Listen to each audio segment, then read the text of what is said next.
Hello and welcome to the Crimson Stitchery, a video channel about making all things beautiful and useful. My name is Anushka and you can find me elsewhere online as a Sourtelling. That's my username on Instagram and Ravelry, where we also have a Ravelry group. So do click into the down bar below for links to relevant things that are mentioned in this video. So hello and welcome to my May bank holiday episode of the Crimson Stitchery. A few days late because I've actually had a really busy couple of weeks where I have been working really hard and just trying my best to get back into a routine and being productive with work and boring stuff, normal life stuff, despite being in week 7 of lockdown, or is it week 8? I'm not sure anymore. And anyway, here we are, and it's a beautiful boiling hot day. We've just suddenly been landed in a heat wave, and I'm recording with my patio door wide open so you can hear cheeping birds and irritating lawnmowers from neighbours occasionally. Yeah, so that's that. And in today's video I've got quite a lot of knitting to share with you. I'll tell you about my sewing, and also I've got larder life. I've been doing lots of larder life living. So yeah, without further ado, let's crack on to what's in my knitting basket. And oh, escaping sock. I'm basically really happy to announce that I have finally released the first sock pattern in my new spring summer autumn 2020 sock collection. It's the warm weather socks collection. And my first knitting pattern is called Twister Lolly socks, because does anybody remember those ice creams from a long time ago? They used to be a lot bigger. I think you can get them now, but they were like that big, and they used to be kind of that big, if I can stretch my fingers enough to show you. But yeah, so here are my socks, and I've been working on them for quite a few weeks now when I got it into my head to launch this sock collection. And this sock here I can see is blowing out a little bit on the camera. It's a little bit overexposed because it is a bright fluorescent yellow, whereas this one is a really lovely mottled soft blue, but kind of like a vibrant soft blue. Despite that, it's not like a faded pastel. And these yarns are knit from Socks Yeah.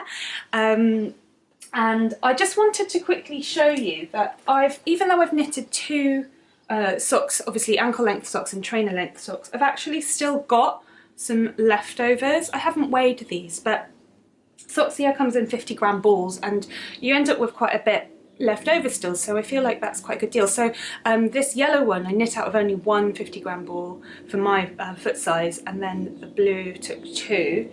So I'm really delighted about these. So Twister Lolly socks. I just got it into my head to call them that because when I tried on the sock, the lace pattern spiraling down just reminded me of that ice cream. So my warm weather socks collection is going to be named after late 90s ice creams and treats. We'll see how we get on with that. And I'm really happy with this pattern because it's got loads of amazing little details that I popped in. Oh, I should quickly say the pattern is available through my Ravelry store, links below, and do use the code HOORAYMAY for 20% off for the first few days. So the code's not valid for that long, so do use it if it tickles your fancy. But I'll just run through the details. So it's got this fantastic diagonal lace sock, and my whole thing about the warm weather socks collection is that I wanted the socks to be cooling, you know, socks with deliberate holes, because I think the socks are a really great thing to work over the summer, but my feet just get far too hot in wool socks over the summer. So I was trying to think of solutions that would be fun to knit and practical and well integrated into the wardrobe. So lots of holes was necessary. They're also slightly ribbed, which helps get a nice fit, because obviously socks, hand knitted socks expand as you wear them. So that rib just sort of counters that slightly. And then I've just got loads of absolutely lovely little details. I've got twisted rib up here. I've got a garter stitch edging on the slip stitch heel flat, so it's sort of about details that get echoed all the way through, and then all the way through to this twisted rib toe, which is a really fun thing that I came up with and took quite a few tries before it got there. So I'll pop in the photos that we did the photo shoot for as I'm speaking now. and had a really lovely time photographing these in my garden. My hoichera plants, hoikera, are looking absolutely fabulous right now, and I love the idea of even though you're meant to be much better planned than I'm being and sort of design everything in advance and photograph it in advance, I'm sort of flying by the seat of my pants as usual. So yeah, I love the idea of capturing the changing garden as I am working on and releasing the patterns. And the release of this pattern also launches the Crimson Sockalong, which I mentioned last episode, and that is going to be happening over in the Ravelry group with the chatter thread. If you don't like using Instagram or Ravelry, do feel free just to comment on my videos and let me know how you're getting on. And then on Instagram, obviously there's a hashtag Crimson Sockalong, and then you can include the Crimson Stitchery, and you can include the hashtags of any of my other sock patterns. So the Crimson Sockalong is to knit my sock patterns, and following a new sock pattern a month for a little while as I work through my summer socks, warm weather socks collection. So yeah, lots going on there, and there's lots of really exciting plans. Oh yeah, sorry, I was saying that on Instagram there's a hashtag for every sock pattern. So hashtag red brick socks, birch ply socks, or twister lolly socks. So that's the main thing that I've been doing over the last couple of weeks. It's taken a lot of work, as usual, a massive learning curve, and I really couldn't have done it without you guys, the Crimson Stitchery community, who have always just been so supportive and enthusiastic and receptive ever since I first started the channel last year and first released my first sock pattern. A lot of firsts also last year in the spring, last April, so it feels really, really good to be doing this with you guys and running the knit along, and I really hope that you enjoy it and share pictures and kind of support other people who are brand new to sock knitting and who have a lot of questions, lots of questions and knowledge to be learned, and yeah, just really, really lovely. So thank you from me to you. And the other reason that I wanted to thank you is because recently people have been buying me coffees through ko-fi.com, which is a donation platform just to send me a little bit of spare change through PayPal, or sometimes a lot of spare change. Thank you. Some people are very generous and also anonymous. Sort of a mixture of anonymous and named people, so I sort of tried to be respectful of that by just saying quite a general thank you to everybody. Yeah, just, you know, to respect people's privacy if that's what they want. And yes, so people have been buying me coffees and people have been purchasing my patterns, and that's been really, really helpful because, as I mentioned last episode, I have lost some of my income due to lockdown, and we're definitely making the most of things. I'm fortunate because I've not lost all of my income, you know, unlike some people, obviously. No, it's just a little bit, but it's just been lovely to feel a little bit more secure and stable.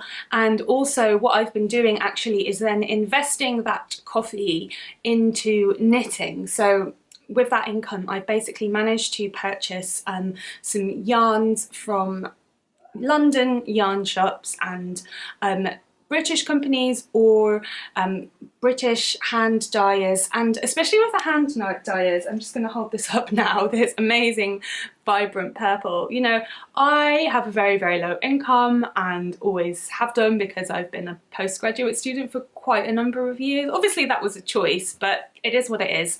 And just buying hand-dyed yarns was not really something ever in my budget that I could justify. Which is, you know, which is fine, but I've always wanted to support them, and obviously the kind of colours and the things that they can do is really fabulous. So it's been really great to sort of pay it forward in that way. You know, people sort of collectively sending me coffees has allowed me to then invest that money in other yarny businesses, both shops, you know, retailers, my local yarn shops here in East London, and also hand dyers. So yes, so this is a really vibrant purple. It actually looked a bit different on screen. It looked a bit more red and less blue, but ooh, it won't focus. But anyway, you get the idea. And here I've got the start of my next sock pattern that, you know, if I hadn't ripped it out 5 or 6 times, it would be done, but I just had to finesse the design and get it perfect. So I was actually reluctant to work on knitting design for quite a few years, just because I know how time consuming it is, and it's such a different experience improvising something on the needles, which I do quite naturally, to actually working on a pattern. But I'm doing it again and I'm enjoying the experience, and it's this incredible creative outlet for me. And also I think I have a lot of critical thinking skills from being a postgraduate student and sort of analysing garments and so on for a living for the last few years. And it sort of allowed me to have an outlet for all of the improvements, let's say. You know, it's like when you it's kind of like those shows of those people who are an inventor and they're like, oh, this doesn't function, and you sort of go away somewhere and tinker and then make something that functions really well. So that's definitely what it's been for my my sock work. And you know, like I said last episode, hopefully at some point it will translate into garments. So yes, lots of thank yous, lots of excitement, and yeah, I really hope that you enjoy the pattern and do get in touch and let me know how you find it. Moving on, the other thing I've been knitting on are, there's quite a lot here. I've got a big pile of swatches, sort of related to what I was just saying really. And yeah, as I said, I often improvise things on the needles, but there's just sometimes when it just doesn't work out, or if it's just not going to be time efficient. So I've been doing a few swatches. This one I won't show you too carefully, because that's my next sock pattern, but that was like a tiny swatch, just literally one stitch repeat, just to try and figure something out, because I was altering things in stitch dictionaries and so on.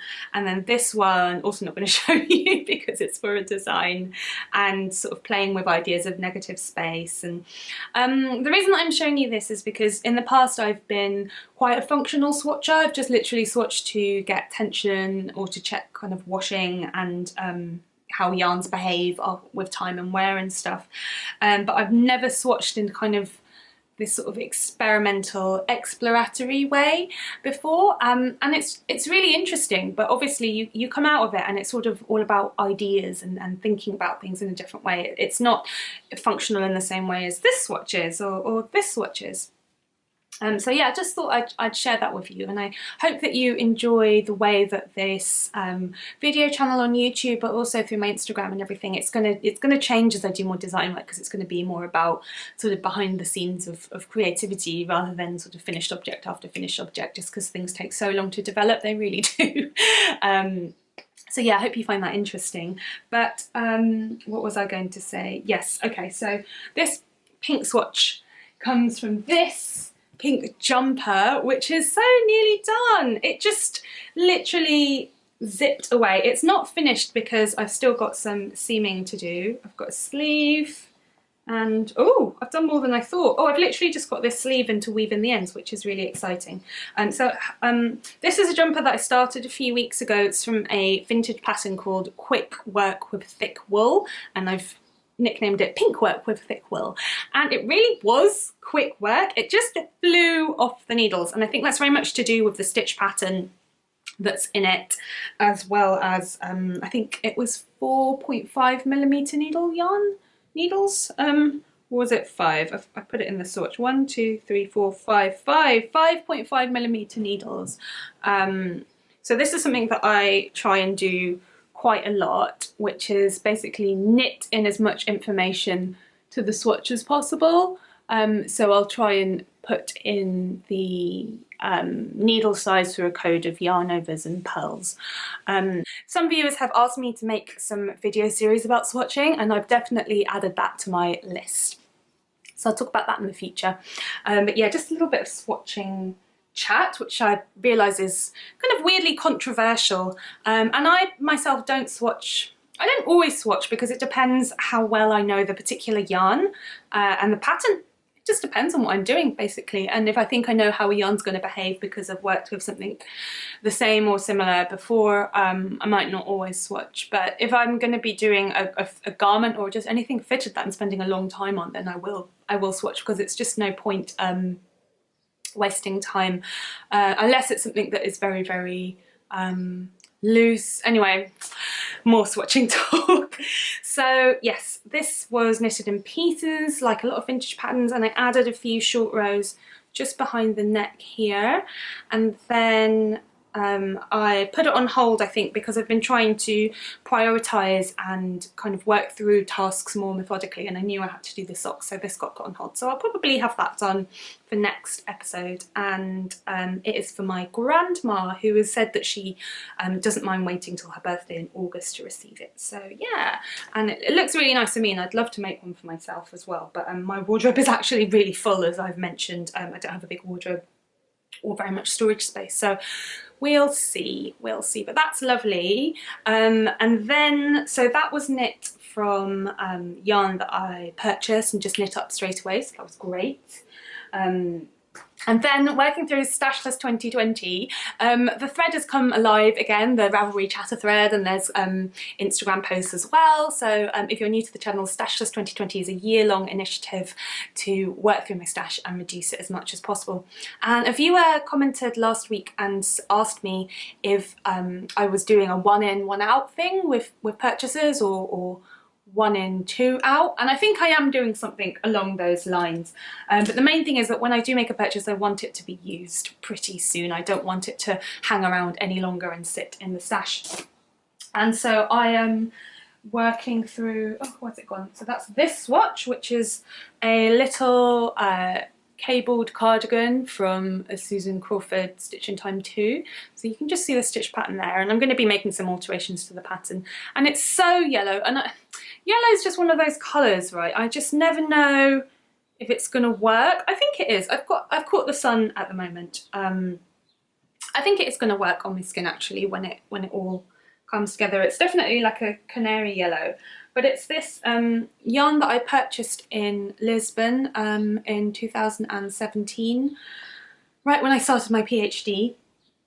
And I intended it to be something else, so I only bought 2 skeins and then decided it was not going to be a scarf, but it would be a jumper, but I didn't have enough yarn. So my friend Ellie, Skeindia, hello, gave me, she had a spare skein kicking around. But it's interesting because the yarn that I purchased in Lisbon is of a different dye lot, and it's actually on the brink of being chartreuse, so it's slightly more acidic and has more of a green hue.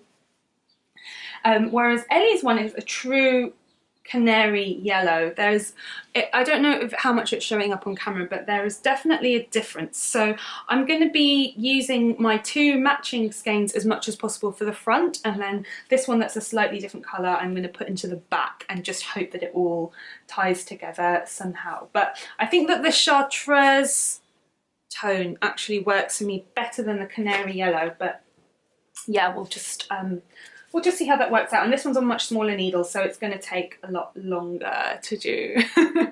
But I am looking forward to having that, because I think it will be really, really fun with grey or black trousers, something like that. Something quite dark, and then this mad, bright yellow cardigan. But yeah, how do you feel about yellow? Do you think that it works? There's definitely tones like mustard, they're a bit more universal, slightly more browny tones of yellow, I think work for more colours. But yeah, when you've got kind of, I've got olivey skin that goes quite, my skin picks up the sun and tans very, very easily. Oh, I think that's all of my knitting that I've got through. Wow, whizzed through that. Yeah, okay. I think the socks took ages to work on, and I'm looking forward to the next ones. Next up is sewing, and I don't have anything to show you physically, but I will mention my dress because it's Me Made May, which I'm doing over on my Instagram stories. Oh, yeah, let's do that. Let's do it. Here we are, feeling a bit baller right now, and I thought, why not put on one of the more extravagant things in my wardrobe that I've made. And I've actually made this dress. It's from a vintage Vogue pattern, early 1950s, I think it's 1954. And I actually made it as my prom dress. So I sewed it when I was 17, about to turn 18, and it still fits, which is quite impressive. Although I think it fits more tightly than it used to. So yeah, just thought I'd mention that. Why not, eh? Why not wear something really, really over the top? And it's halter neck, and it's got a really lovely low back with these gorgeous handmade button loops that I can't quite believe that I sewed when, that was quite a long time ago when I was not a beginner, but I was definitely at the, only been sewing for a few years, maybe 4 years or something like that. So yeah, there's this that I can show you, even though it's almost a vintage piece. Oh no, vintage is it 20 years? No, it's not a vintage piece, but halfway there. And then the other thing that I've been really busy with was that I volunteered to sew some scrubs for the NHS, and I made a video while I was doing that with lots and lots of tips about how to sew efficiently. And I titled the video How to Sew Quickly and Efficiently, but it's really about the efficiency rather than anything else. And so do click over and watch that video if you haven't done already. I've had really great feedback from it, and it was really just a culmination of so many years of knowledge of sewing that I just poured into that video. And obviously that kept me very, very busy. It was quite an experience because it was a grassroots pop-up initiative, basically, that they're doing amazingly, this organisation. But I had a question in the comments saying that they didn't know about the situation. So it's basically in the UK, medical staff do not have enough uniforms, essentially, personal protective equipment. They don't have enough medical scrubs, aprons, anything, masks, gloves, visors. They just don't have it, and it's been in the news quite a lot here, and it's a complete shambles, and I am completely angered by the lack of planning and forethought by the government, because it was obviously coming here. You know, the pandemic has been spreading around the world since January. Why weren't they making better preparations to equip essential and important staff? And it's not just doctors and nurses, it's also, you know, cleaners, but hospital cleaners, but also care workers. And, you know, there have been things like, it's been on the news that shipments of PPE have been reallocated and just kind of been siphoned off to the NHS. So in other areas of health workers, they haven't been able to access anything because it's just all been going, anyway, supply chain issues. But it made me really angry, and I kind of did my bit, and I didn't enjoy the experience because I was so angry. And anyway, I did my bit, and my mum like dug out her sewing machine, and my aunt's been sewing, and that's why I made the video, because I used to sew professionally, whereas other people amongst my friends and families are more sort of ad hoc domestic staff, or maybe they'd sewn something 20 years ago or whatever, and still had the skills but needed a bit of a refresher. So that's what I popped it for. It's sort of for people that don't make things that regularly, that I thought would benefit from my advice. Anyway, so I did that. Didn't take many finished pictures just because I had to just send them off very quickly, but I also made an extra set for my friend who's an NHS doctor, more to entertain her than anything else. So she sent me some pictures of her wearing them around her flat, but not yet on the ward. Maybe it's not appropriate to do that. She's probably very busy.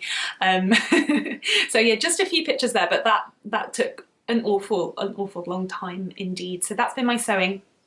And I'm also doing a lot of dream sewing because I feel like it's time to start tackling my fabric stash. And I think I should sew myself a little bit more loungewear. I decided to embrace elastic waist trousers because I've always been very like, oh, it must be really fitted with perfectly, you know, like painted on waistbands and darts and like the bit around your ass, you know. That's the difficult bit about trousers, to get the fabric just to fall straight down from your waist rather than kind of go up and cup your cheeks. It's a really complicated bit of pattern cutting. And weirdly, like, I've managed to draft perfect trousers for myself when I've just followed a draft and done it from scratch, whereas when I use other people's patterns I always have to make a million alterations. So sometimes with using patterns it feels like it's going to save loads of time, but actually it doesn't. But then drafting requires a lot of space, and you know, it's always some kind of compromise trade-off somewhere. So yeah, I'm going to embrace elastic waist pants, going to sew myself a little jacket with like big pockets, almost like one of those Sun Yat-sen Mao jackets. They're actually designed by Dr. Sun Yat-sen, not by Mao. It's a whole historical misconception, mislabeling thing, of which there are quite a lot in history. Yeah, the sort of the little collar and big pockets, but kind of cropped for gardening, so I can have big pockets to kind of shove things in. And on the subject of gardening, I didn't think I had any mending to share with you, but actually I do, because I sharpened my secateurs, which were just given to me by by my grandma. It was an old pair of hers that she left at my house once. So I took them and I sharpened them. I don't know why it never occurred to me to sharpen secateurs before, but we've been learning about sharpening in my house more generally, and yeah, it was a really good thing to do. And I oiled the blades and I used wire wool to get all of the rust off, so that was really, really good. And now I've just got like a whole pile of gardening tools that I need to sharpen at some point. I guess the novelty's probably wearing off somewhat. So I took these with me, that's my mending, and then I've been doing a little bit of foraging over the last couple of days, which I discovered from an Instagram post and the date on it that I first did a year ago. So I've talked about this on the channel before, but basically I was very inspired by learning about sort of foraging and herbal and home remedies from this book, The Handmade Apothecary, Healing Herbal Remedies by Vicky Chown and Kim Walker. And Kim Walker is a friend and colleague of mine. And it's been really fun. And I took a really long walk the other day.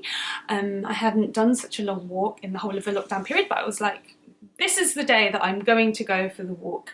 And I walked out of my little suburb. I headed east and I was aiming for a field I knew existed next to an industrial estate because I live in suburbia. And I walked through that field and then sort of wandered around a little bit and then came upon a bridle path and discovered that there was a little bit of a nature reserve.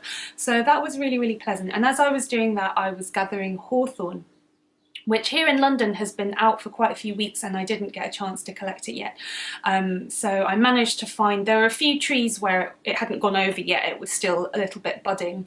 So I collected lots of hawthorn, which by the way stinks. It's absolutely revolting, horrible, horrible smell. I know that smell is subjective and people experience smell in very, very different ways according to your own body chemistry, but my goodness, it was just awful. But anyway, hawthorn is really powerful and potent herbal medicine for both alleviating anxiety and nervousness, sort of mental health benefits, but also physical health because it's a huge circulation booster, so it's very good for cholesterol and blood pressure issues. But I am not a medical professional, although the people that wrote this book are fully qualified in herbal, you know, herbal remedies. There.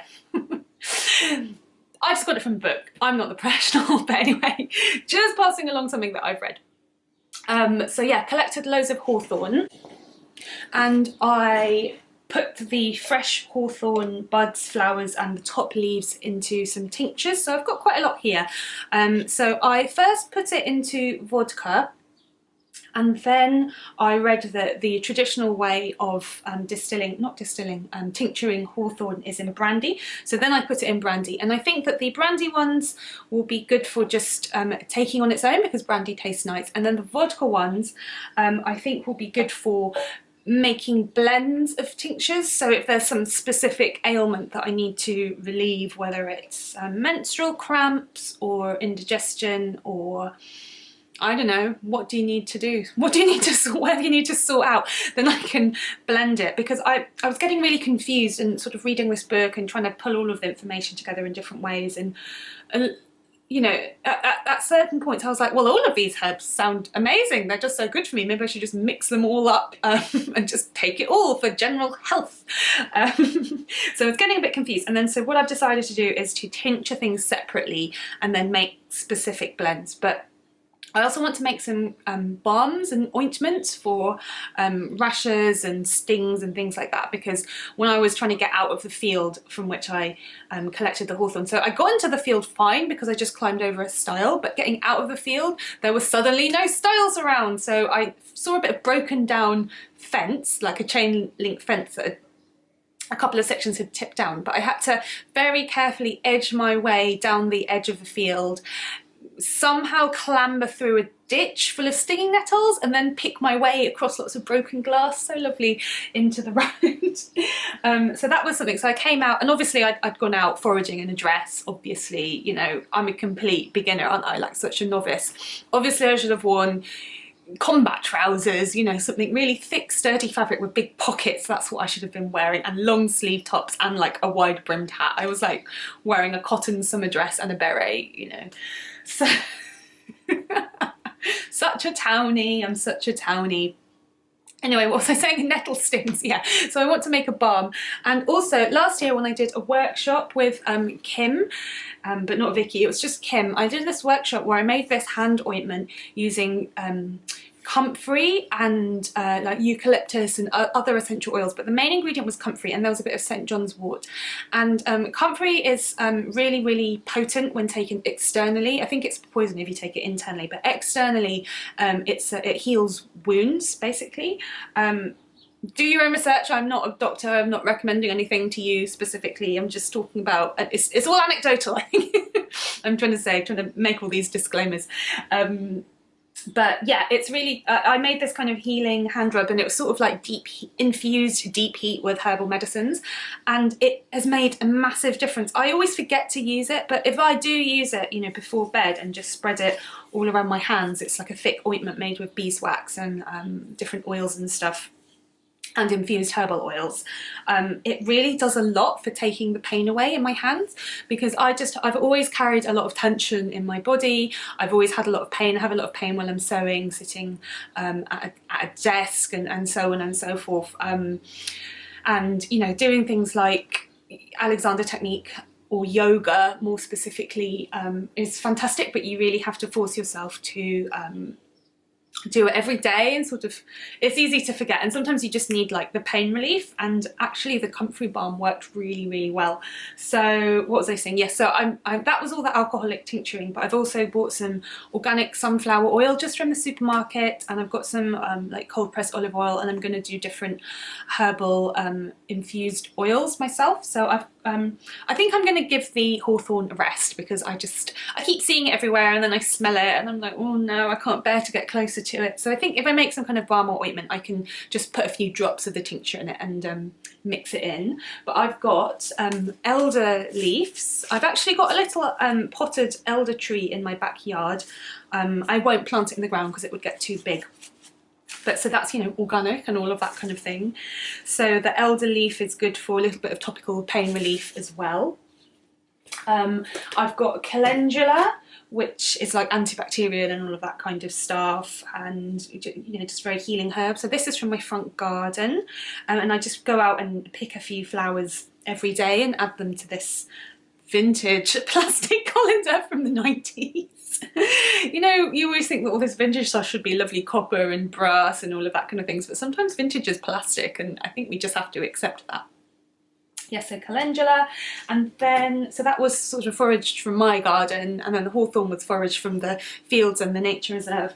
And then I also got some wild roses, which is absolutely gorgeous, which is from, there's a big wildlife zone in my park, local park, with huge, like, I don't know how tall they are, just guessing, like probably 7 foot tall brambly rose bushes.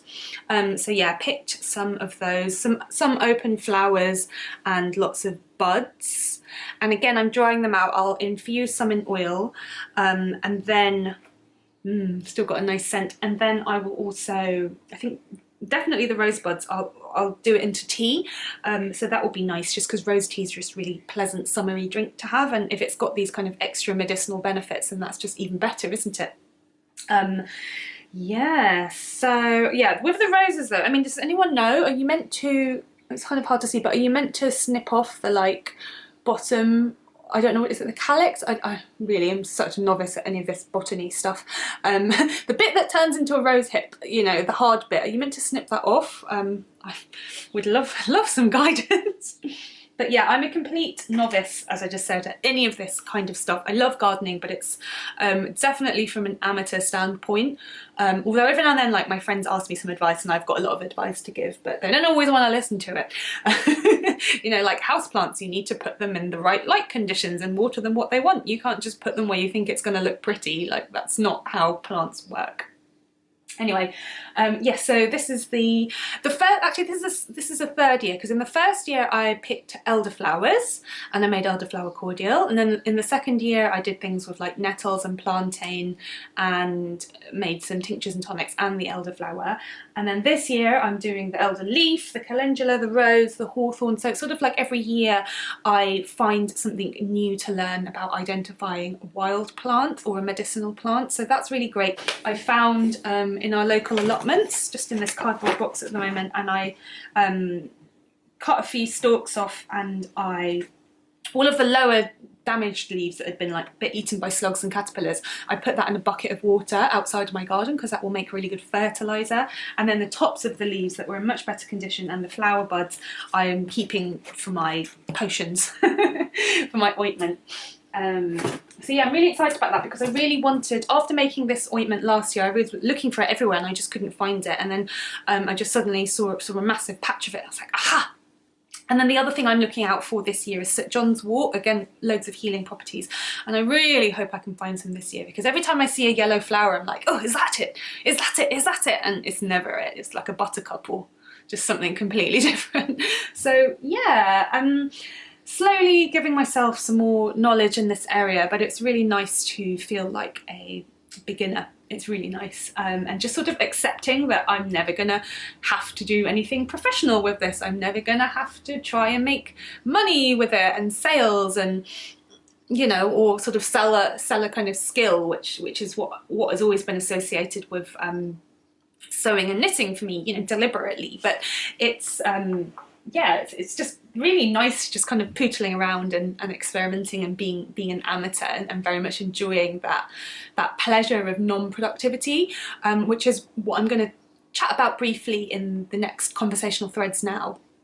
But just the idea that you know, the home, the domestic space has become in the last, well, it depends according to class, obviously location in the world, but I guess I'm talking about Western Europe or the Western Euro-America, but has changed, well, probably since the Industrial Revolution, from a site of production where you would make things either for yourself, for the household, or for kind of a cottage economy, to being a site of consumption. So, you know, the home now has become very much about storing items that you have purchased, storing and displaying. Now, my home is definitely a site of production because it is full of musical instruments, tools. It's quite a small home. There's, you know, very active kitchen. But I think that this is where a lot of things have gone very, very, very wrong in terms of like the environment and, I don't know, kind of about the environment at the expense of the growth of the economic system, which is sounds like a lot of long words, but what I mean is, okay, this is what I mean. For a couple of weeks at the beginning of the lockdown, I got really into cooking because I'd been very busy prior to that, and I did a lot of cooking. I made stocks, I made cookies, I made bread, I made snacks, I made hummus, guacamole from scratch, just all sorts of things. I made crackers, I think that was quite a big one. I wouldn't let us buy crisps, that needs to be reinstated. I made crackers instead, or had like popcorn that I made just by bubbling up the popcorn kernels in a pan. And I produced hardly any plastic waste. And then I had a few weeks where we kind of gave up on all of that and needed to do more work. And we bought a lot of prepackaged stuff and suddenly the bin was full of plastic. And I think that's really interesting. And I was a bit horrified, I'm going to say. I was on Instagram and it like clicked onto someone's stories and she was giving a tour of her walk-in closet. And I was like, oh, lucky her for a walk-in closet. But it was basically like a bedroom the size of my living room that was her closet, and she had like all these bookshelves with her shoes on and stuff like that. And don't get me wrong, like she had really amazing stuff, and I'm not dissing her, you know, maybe I'm jealous, but I thought it was really interesting, like a whole second bedroom that in some people's houses would be their studios, either like a music studio, painting, you know, this is all like sort of leisure / professional stuff, or, you know, a craft room. Like, why is it that, you know, why are things called craft rooms when they're for women's domestic activities? Why isn't it called a workshop or a workroom or a studio? Whereas like you wouldn't be like, oh, my carpentry room, for like a man that like did a bit of chopping. Anyway, there's lots of stuff that's going on in here, but I just thought it was really interesting that that space was being used as displaying modes of consumption. Which, you know, maybe you've got that in your home, and I would definitely love to have one in my home, to be honest with you, because I love clothing and it's very, very meaningful to me, and is, you know, my livelihood and profession has always been to do with clothing in one way or another, from a very young age. So I hope that I'm conveying that in I hope that I'm conveying that accurately. You know, I'm not trying to be down on someone for doing a lot of shopping, but in certain pasts, I mean, obviously if you weren't Marie Antoinette or Queen Elizabeth I, but you know, just for like an average middle class person, yeah, it's just the way that that focus has changed. And I think spending a lot of time at home for many people, not all, has been the opportunity to kind of reinvigorate making at home, which for other people, including many of my viewers, has always been a part of normal life. But I wonder how things might be different if we shifted the focus back towards production at home and less towards consumption. And then there's also the fact that if we consume less, we can consume better, sort of like me with my sock yarns. You know, if I'm knitting one at a time and my stash generally working through it all, not letting things just sort of stagnate and hang around for too long, then I can afford to buy more expensive things. And obviously I've you know, I don't have tons of disposable income, and I guess a whole different series of choices gets presented if you do and you have, you know, other circumstances to deal with. So yeah, a lot of thinking out loud, but I'm quite curious if anyone else has noticed this sort of shifting round to ideas of production. Yeah, I'm gonna leave it there. My question to you is actually, have you noticed yourself getting better at anything recently? I don't mind what it is, whether it is a craft, whether it is knitting. For me, getting better at things is to do with identifying kind of wild plants and starting to get better. I'm like, ooh, chickweed. But I haven't got to the Latin names stage yet. At some point I will. But yes, have you been getting better at anything? Okay, I am going to wrap it up there. Just a couple of things at the very end. If you haven't already, please do sign up for my newsletter, Postcards from the Crimson Stitchery, and the link is down below. It's free and it's just some extra writing. If you enjoy my kind of rambly thoughts, my colour, getting a glimpse of my creativity, I send it out around the beginning of the month. The exact date varies because I have quite a lot of different things on to juggle. And then if you join in on the Crimson Sockalong, do tag me wherever you do that, Instagram or wherever you're here, and let me know. A big thank you again to everybody who has bought me a coffee in recent weeks. And if you're interested in contributing, thank you, and the link is down below. That's it from me. I am not going to release a video next week. I'm going to have a little rest. And so I will see you again in 2 weeks with another video here on YouTube. I hope that you are well, that you are feeling creative. And if you're not, then I hope that you are managing to rest. Take care, everybody. Bye bye.